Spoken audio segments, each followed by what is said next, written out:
Hello, friends. This is Christopher Davis-Shannon, and today we're jetting on down to Colombia to talk to the amazing Tyler Austenfeld. Tyler, how are you doing today, man? Doing lovely, apart from the massive toe stubbing that I endured right before our class, but I'm doing really good this morning. Thanks for asking. Yes, but rest assured, ladies and gentlemen, he will get through it and he will survive that toe stubbing. Tyler, would you mind just kicking us off with a tune? Yeah, that'd be great. Go ahead and grab the ukulele and we'll rock it out.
Well, so Tyler, you started your YouTube channel, 10 Thumbs Pro, back Mhm. in, gosh, what, 2013, something like that? It's been a hot minute now.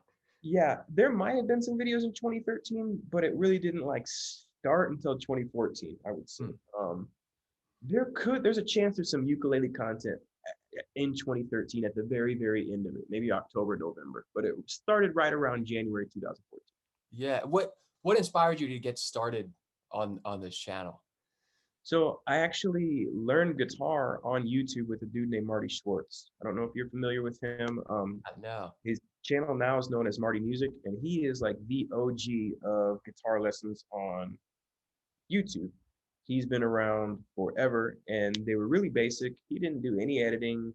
He didn't sing. It was super simple, and in some ways, I'm kind of jealous because I put way more work into mine than he does. But it was good enough for me to learn, and so after that, I kind of saw this window where there was nobody really doing what Marty did on the ukulele, with the exception of the ukulele teacher. He was around at the time, Yeah, yeah, John, sure. but it was just John and Mike Lynch, rest in peace, ukulele Mike at the That's time too. what a fabulous player and teacher. Like Uh-huh. And I he, learned so much from his videos. okay, And nice. you said like the same thing with the gentleman you were talking about, like nice and simple. Just here I am in my living room showing you what's up, and Mhm. I absolutely adore that. It's just so much more personal sometimes than the highly produced videos that we see common today. And you could, and yeah, and his energy and his vibe were very, very inviting. Mike kind of set the tone for what we all do Certainly. and how to do it and how to make it personable and how to make yourself likable and how to bring your experience, because it's very clear he has teaching experience outside of the digital realm as well. Yeah. So to bring that to the table, but it was just Mike and John at the time, and I said, you know what, I'm gonna go ahead and throw my hat in the ring. I actually, my very first videos were producing beats with Reason. It's a DAW, meaning digital Oh audio man, workstation. I remember Reason very well. That was one Okay. of my favorite. I played this electronic rock band when I was in high school, and Reason was Okay. my jam because when you hit tab and you could turn Yeah. around, you can do all the patch bay work. It was just Exactly. like working in an Exactly. analog studio. I loved that thing. Exactly. Uh-huh.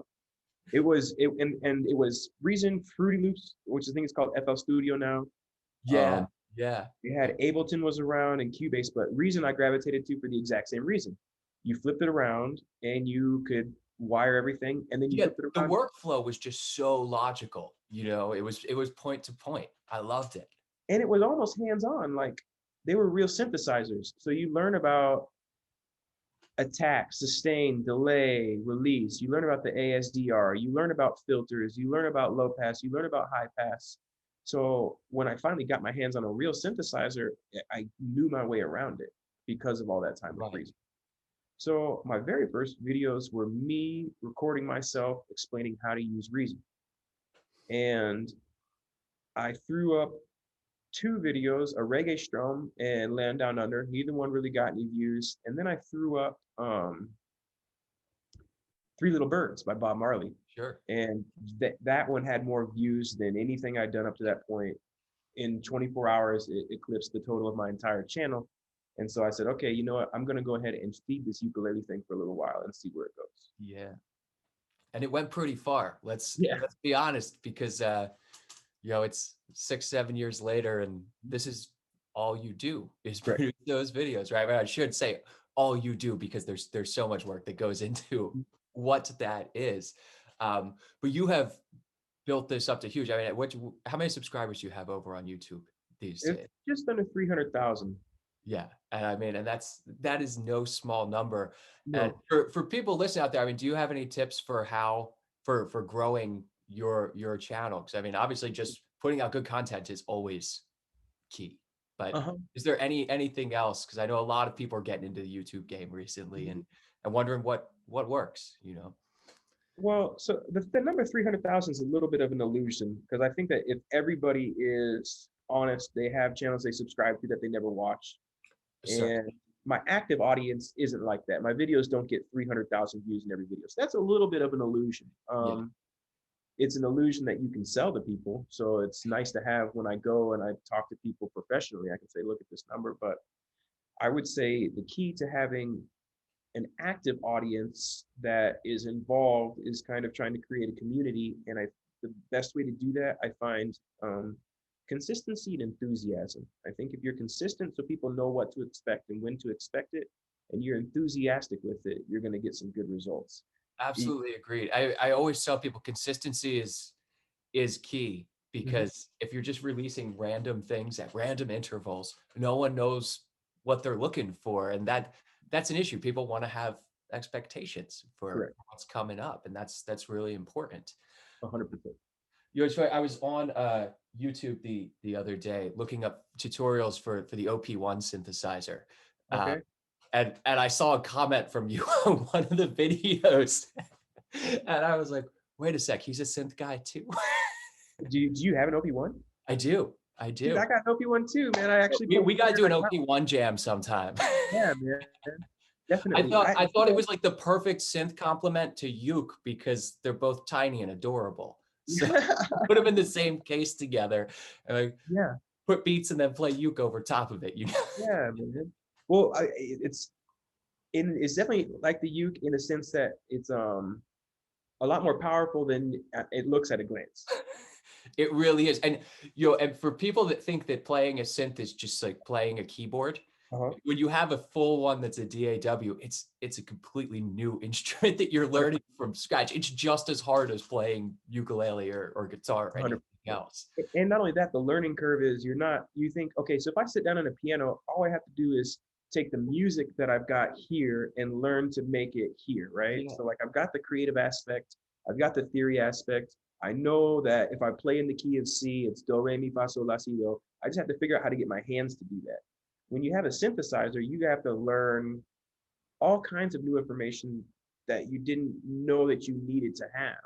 exactly. Programming, arpeggiators, sequencing, just all these other details that have nothing to do with music or technical ability that you just didn't even know you were going to need to learn. Yeah.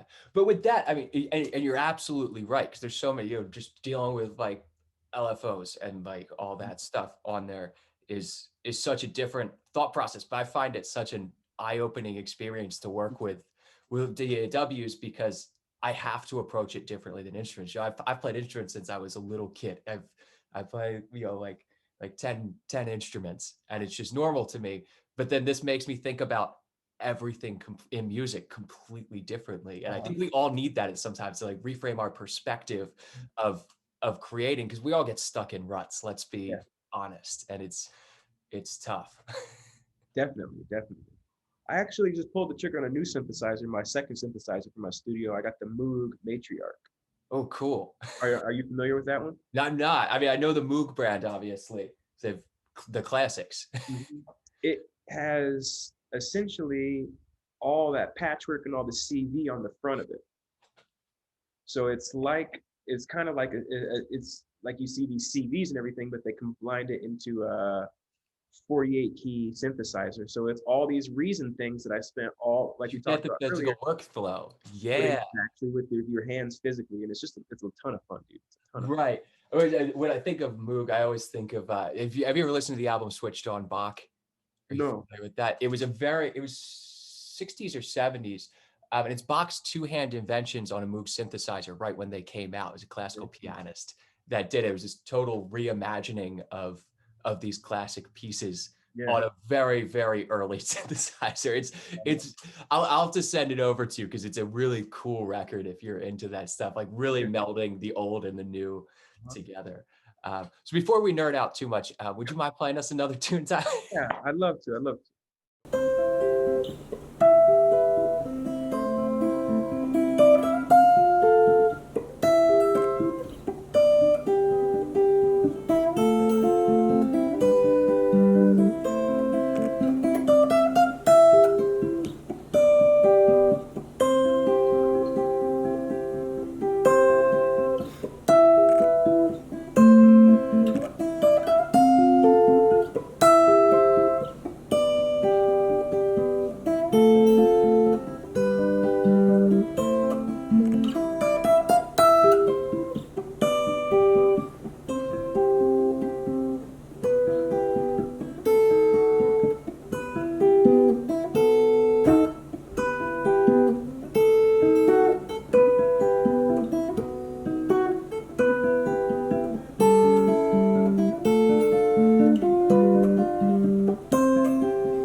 All right, Tyler. So I know that you have something new on the horizon that excites me, so I want to talk about it. You're actually producing a series of videos right now on electric ukulele playing, That is which is correct. something we don't even think of as existing. But in the past few years, some companies have been coming out with solid body steel string Mhm. ukes, which Yep. arguably is that still a uke? I'm not even sure at this point. Is it It's gonna is it be an interesting. electric cavaquinho? Well, it'll be interesting to see kind of the dialogue on what the real traditional ukulele players in the community, if they're going to embrace it or if they're going to reject it. So Yeah, and I mean, and don't get me wrong, everyone knows that I am as traditionalist as they come with the soprano high G, and that's only playing old music. But I personally yeah, love to see innovation, even though what I do is old. I love seeing innovation and people pushing the limits of what an instrument is. I mean, it's a tiny four-stringed instrument. Call it whatever you want, right? exactly, And make exactly. whatever music you want. Hmm. So what do you find is like different and more challenging about doing electric? Because I think you're approaching it from a totally different angle than you do your acoustic Correct. videos. It So is a different instrument. it is a different instrument, and the when I went from so I played acoustic guitar for like maybe 5 years before I finally got an electric guitar and plugged in, and it took me about a year to figure out the personality of the electric guitar because I kept kind of trying to use what I learned on the acoustic guitar, and I just didn't fully embrace the fact that it's an entirely different instrument. And when I Yeah, finally did see, embrace that's why it, I don't play electric guitar because I don't feel like learning another instrument. I I can help you out, man. I can help you out. There's like, I have an acoustic with a like magnetic pickup in it that I run through a tube amp, but I still play it like an acoustic. I'm not even trying. well, that's the thing is, yeah, they're just so different. Their personalities are so different. Absolutely. There's like 4 or 5 things that you can do to get that flow. And ironically, a ton of what I do on the electric guitar for me to get the personality of the electric guitar to come out and shine a little more and make it get away from the acoustic cowboy thing is from the experience I have with the ukulele. Like these, knowing these movable bar shapes here Oh and yeah. finding them. Okay, so if you don't know, the the ukulele is tuned like a guitar from the fifth fret up without the E and the A strings.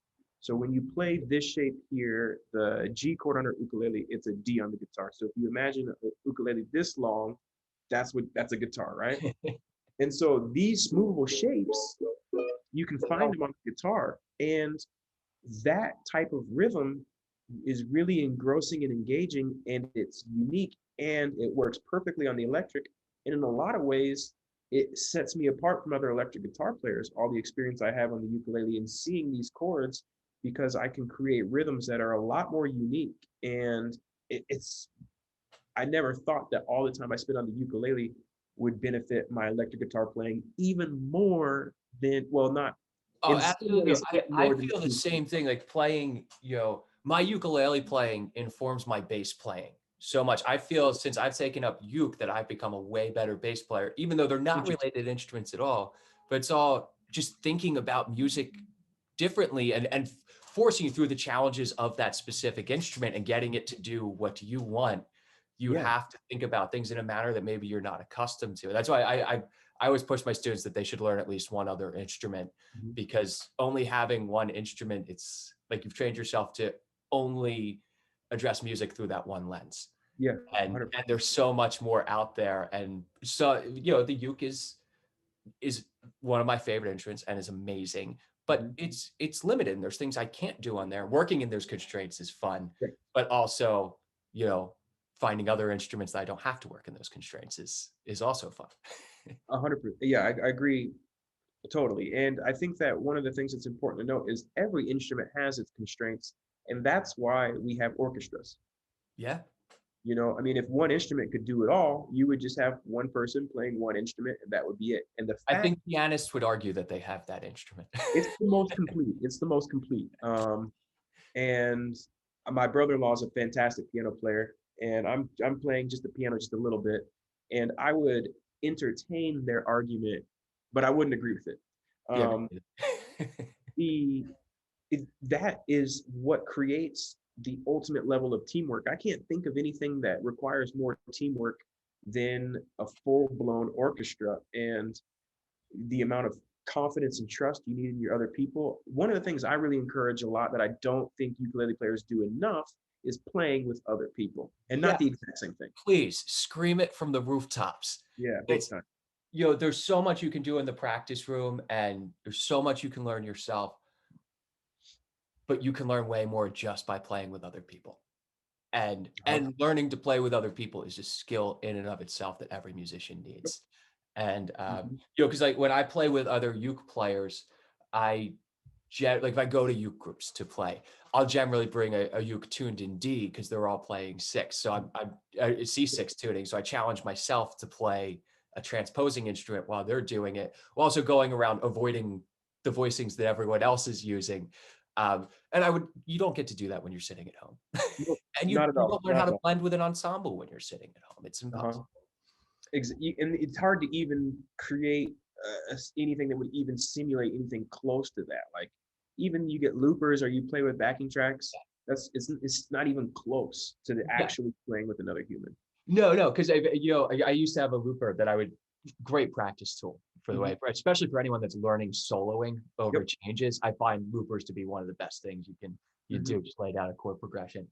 But it's still you ultimately doing the Yep. both. And I think the important thing of playing with other people is that outside perspective of Mhm. of the music, because none of us know everything. Nope. Not even We close. like to pretend, but we don't. Correct. Correct. And even your creative ability, you create repetition, and you tend to look at things and in music a lot of times have the same response to it.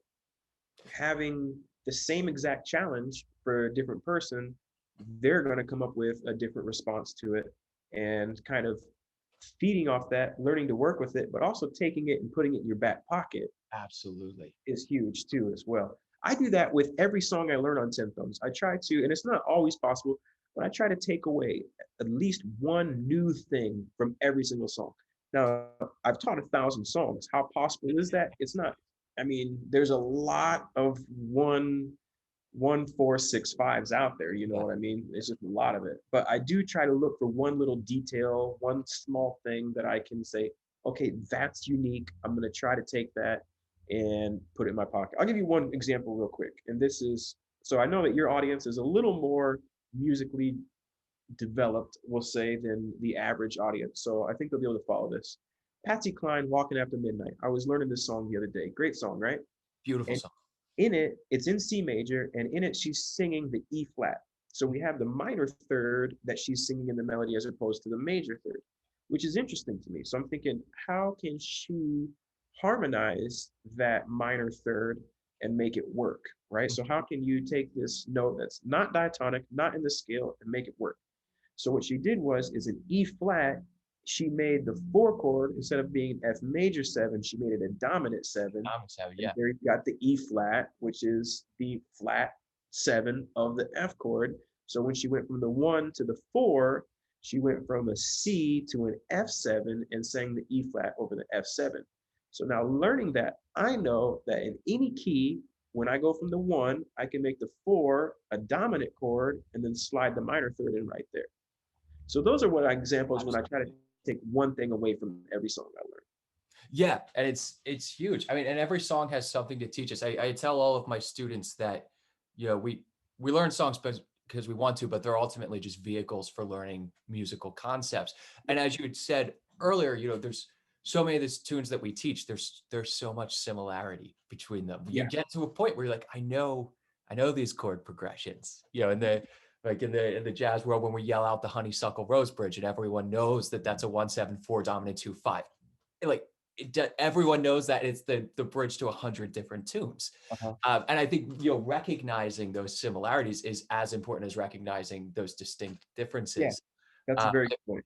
I've been talking a lot with people about memorization lately, and with memorizing songs, a lot of it is recognizing those distinct patterns that we have, and realizing all the similarities, that this is a problem that you've solved 100 times already in Yeah, that's a in really good in point. music, and it's a lot easier when you do that as opposed to treating everything like it's brand new Yeah, it's really conceptually, you know. interesting. Very interesting, man.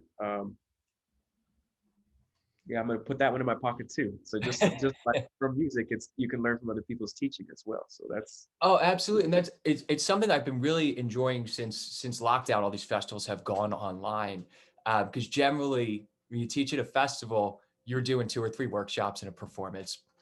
You don't get to watch the other teachers. There's just not mm, time, and uh-huh. now I have time to do that. And I find as a teacher that it's been one of the most beneficial things for me to be able to just watch other people teach Yeah, and right. learn for much like playing with other people, Mhm. seeing how other people address education is huge, because everyone learns in such different ways. And that's something about your channel, is that you present things in an easily accessible manner, I think, for almost any skill level, Me which too.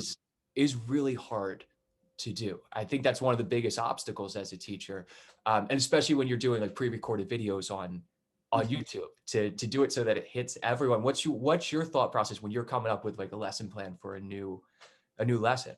Question. So I taught English as a second language in a classroom for 7 years. And I credit a lot of what I do and what I'm able to do well on YouTube to that time in the classroom, kind of knowing how to engage with an audience, knowing when they tune out, how to bring them back in, pace, rhythm, all of these things. So at that point, a lot of those things have become pretty instinctual to me. I don't really need to plan for rhythm. I don't really need to plan for this or that. What I do is I pick a song, I break it down, and I put it into the pieces, and then I go through it piece by piece by piece by piece. I find that repetition works, and I find that breaking things down into the smallest pieces work. And then I find that with technology, you can get people to go at their own pace. Timestamps, right? The timestamps are a blessing. And it's a really, and you think, okay, what's so significant about that? I have an intermediate player that is ready to jump into the melody and doesn't need to know the chords. Right. And a beginner that needs to know the chords.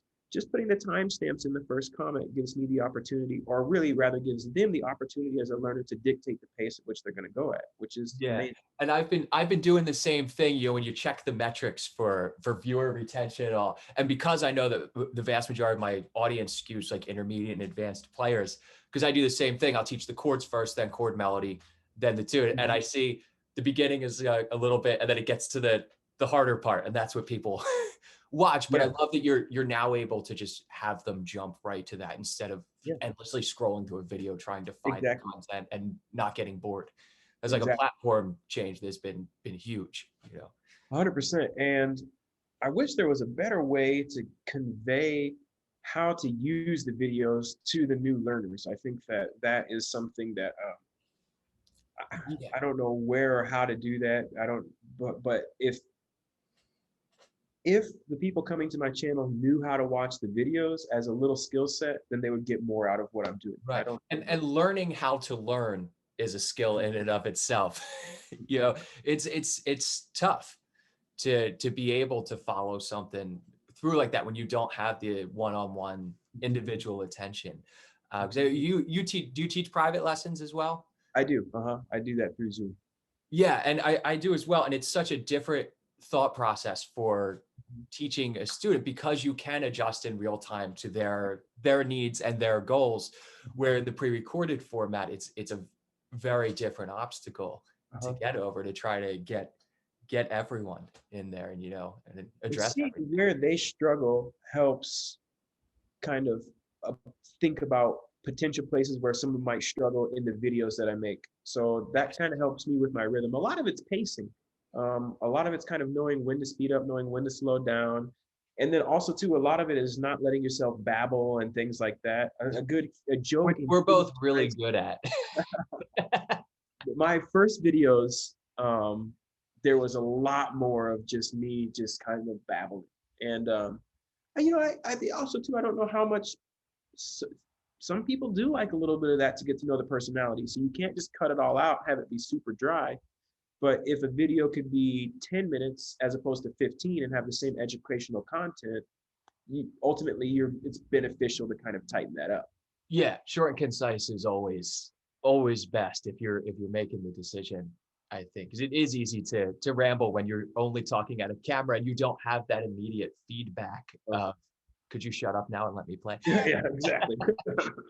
Sometimes people do say, and with that, let me shut up for a moment, and why don't you play another tune for us? Okay, let's do it.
So on the break, Tyler and I were having a little talk and talking further about the solid body ukes, and it got me thinking about how he's actually addressing some of these problems here. So before we wrap up, let's talk a little bit more about this. We talk about like physical differences between the instrument and, was it, but from like learning standpoint, I mean, what are you focusing on to differentiate this from everything else that That's, you're doing? so that's a great question. Ultimately, it was Flight that decided to partner with me. I tried with Risa and they weren't that interested. I tried with Brian Fanning. He wasn't that interested. I tried a couple of them, and then Flight said, yeah, they are interested. So I'm doing a 6 or maybe 7 video series for Flight on the instrument. So people, if you do get the solid body, you can go over there and find those distinctions that we were referring to and kind of identify them and accelerate your learning curve a little bit to kind of get rid of some of that mystery. But on my own channel, I'm going to be, in addition to kind of occasionally doing tutorials with them, I'm going to start 2 new series that I'm excited about. One of them is pairing guitar pedals with the solid body. And I know that like, so, okay, so gear is an interesting thing. I get questions. I get a lot of people that like the ukulele and they wanted to be rock stars. So they're buying amps and they're doing these things. Running a tenor ukulele that's acoustic through a tube amp isn't going to sound that great compared to actual solid body with magnets and everything like that. Yeah, yeah. And that includes guitar pedals. So we're going to do a series pairing guitar pedals with the solid body that I'm excited about. Then the other one that I want to I introduce. was sorry for a sec there because actually that kind of interests me because even though you're right, I mean, totally different tone with a tenor. But you have a proper buffer. I think you can get things. And I know I have friends that play acoustic uke that also have massive pedal boards. So Yeah, that might be that series. I think is going to be interest to people not just in the solid good. body ukulele world, but players Yeah. from all over because we're always fighting to get like different tone and different textures and we can do so much with our hands. But then there's like this whole other world of Yeah. amplified stuff that the uke world mostly ignores and the Uh-huh. rest like Exactly. the rest of the string instrument world is in on the joke and we're just sitting on the sidelines not making weird noises like with Uh-huh. a pog or something like that. So Exactly, exactly. And so having, I can't find anyone out there that talks about pedals and uke together. I just, there's no real yeah, information out it's there. it's just not there at all. And pedals react so much differently to different instruments. Like Yeah, a pedal's not going to sound the same as it does on guitar at all. 100%. And I Exactly. wonder actually, have you gotten to play with like octave pedals on there yet? Because they track really well on uke because of the high pitch. You get some really No, I haven't. oh I haven't. that's you gotta dive down that rabbit hole. It's fun. Okay, right on, dude. I'm making a trip to Texas here in a couple of weeks, and that is when I do my shopping for the year. So I have a little pedal budget, and I'll go ahead and get maybe 3 or 4 or 5 because it's really my only opportunity for the year to do that. As here in Colombia, they're way more expensive, and the selection is just not there. So I'll keep that in mind. Do you have a recommendation like Pog or one The specifically? Pog is what I would go for. Yeah, the electro harmonics, because then you can throw in octaves, fifths, thirds. It does harmonization as well. Um, one of my favorites. I played with a band years ago, and I used one on my upright bass with a bow to get like an organ sound for some of the tunes. But just like the tonal palette that you can get with one of them is crazy. Highly I've recommended for anyone out there that likes weird sound. The electro harmonic Pog is one of the coolest pedals out there. I've had my eye on that one forever. You know, that's kind of a classic. That is kind of like on a lot of pedal boards I see people go through their normal like overdrive, they have their fuzz, they have, like the standard, you got your delay, you got your, and then Pog is usually that weird one that they have on the board. And it's Yeah. pretty consistently like people say, okay, these are all this. Then I got a Pog. And like, they're like, that's my weird one. Yeah, and I think of it almost like a B3 organ with the sliders, the tone wheels. Like Okay, yeah. it's kind of like that in a pedal form, and can just make some noises that you never even thought possible on the instrument. Right on. Cool, man. So that's excited. Okay. All right. I'll keep that in mind. I'll definitely see if I can score one of those too. Yeah, man. So I interrupt you, but the second part you're doing is actually iconic solos Yep. on you. Please tell me you're not doing Hotel California.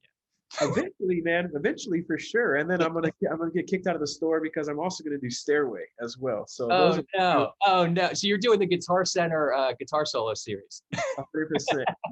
for And you. then I'll play Wagon Wheel after that in between, and then I'll play Stand By Me, and then I'll play Bad Guy, and I'll Yeah, you got all the classics. definitely. So they were gonna be iconic solos, so I will hit those, but I'll hit ones that are also more near and dear to my heart that maybe people like but don't really realize they like. Like I love the solo, for example, to Stir It Up. on the Bob Marley record. I think that's one of the coolest solos, super underrated. The Heard It Through the Grapevine CCR, that's another great Oh my solo. gosh, yeah, that's a killer solo. Killer. And I'll be doing this in a way that I'll play them on the electric ukulele, but they're going to be arranged for the ukulele with a low G.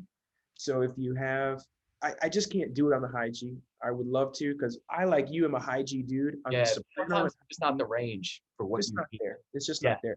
And it's a totally different thing. Like for me, when I saw Ukulele Zaza play at South Sea, do you know who he is? Oh yeah.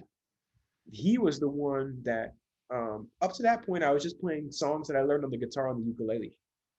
And I saw him play and I was like, that's what a ukulele is supposed to sound like. Yeah, like it's actually not a guitar. It's a different Exactly. instrument.